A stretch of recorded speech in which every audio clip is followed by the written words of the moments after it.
Namaste everyone. Welcome back to Niramaya Yoga. My name is Miss Mishra and I'm working as a Hatha Yoga teacher and physiotherapist and alternative practitioner for healing in psychotherapy and physiotherapy for Niramaya Yoga.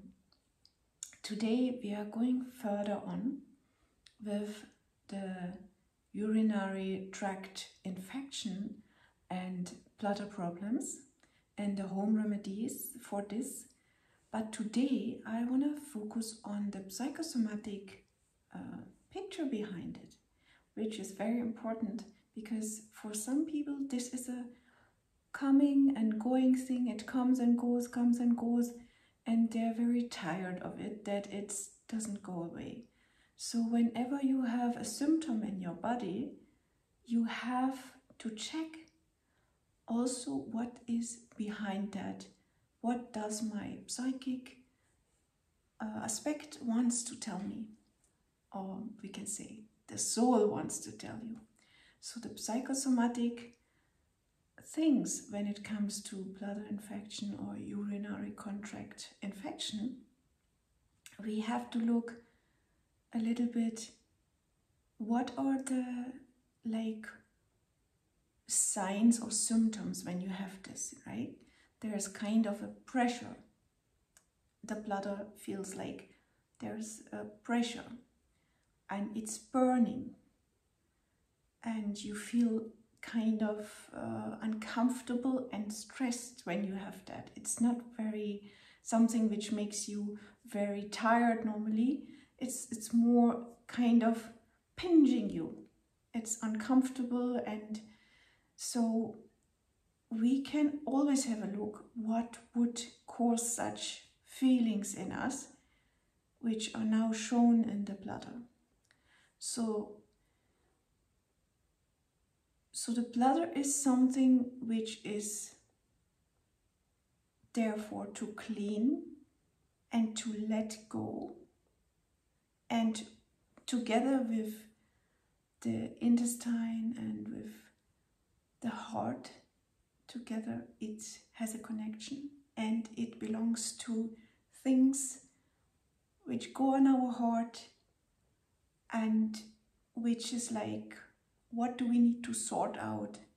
What do we need to let go? Are we able to understand what do we need to let go, and how can we sort it out? So often the bladder infection comes around, and this pressure and this contracting of the bladder, it comes when there is a deep fear or anxiety, or existential fears. And again, I am saying this, it's not yet in your awareness normally, because then it wouldn't show up in the body. So the moment something shows up in your body is not yet in your awareness. So therefore, this anxiety, deep fears or existential fears, then there can be also a lack of basic trust. In certain situations in life, you need to have a really good confidence in your basic trust.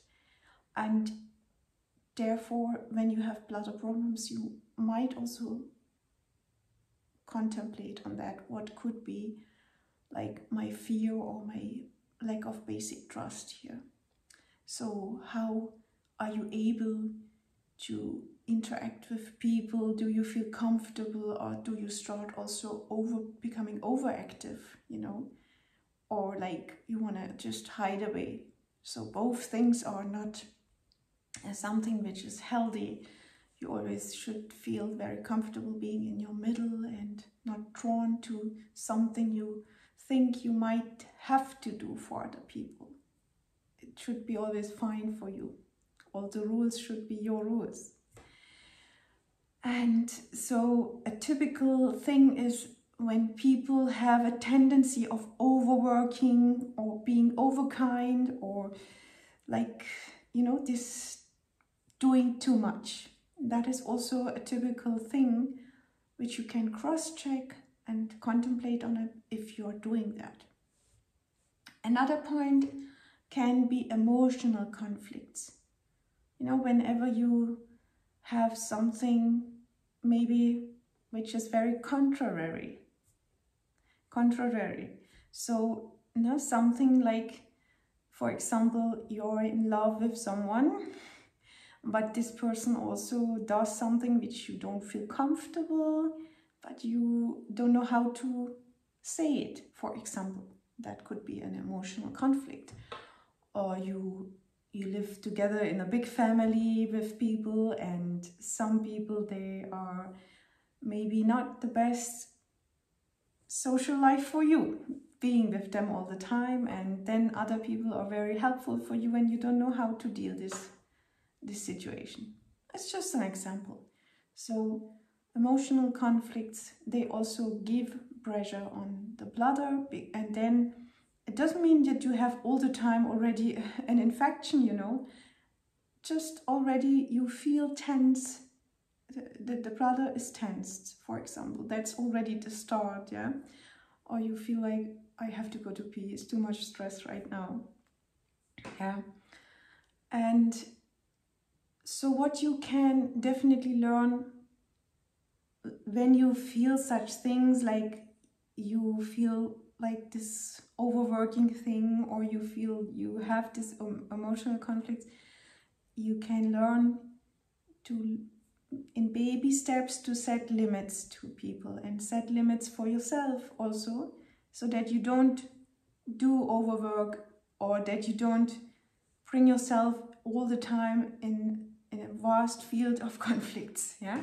So taking time out for oneself, and also deciding who is good for you, who is not good for you, you know.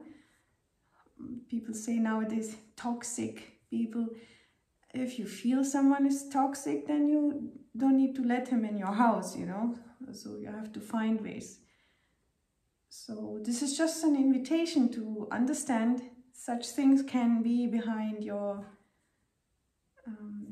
tension in the bladder, which then also brings problems easy with infection. Yeah, when something is not well, then it's easily catch something. So yeah, this is something which is advisable when you have these problems. And what is also very typical when you lose yourself and you kind of lose the connection to your inside, and then you might also start becoming very random in your behavior and very like you know, you do random choices without even really feeling that you meet the point for yourself. Yeah, like over consuming, or you know, when you can't really decide anymore what's right, what's wrong for you. So in all these things, these can be psychosomatic points which you can have a look.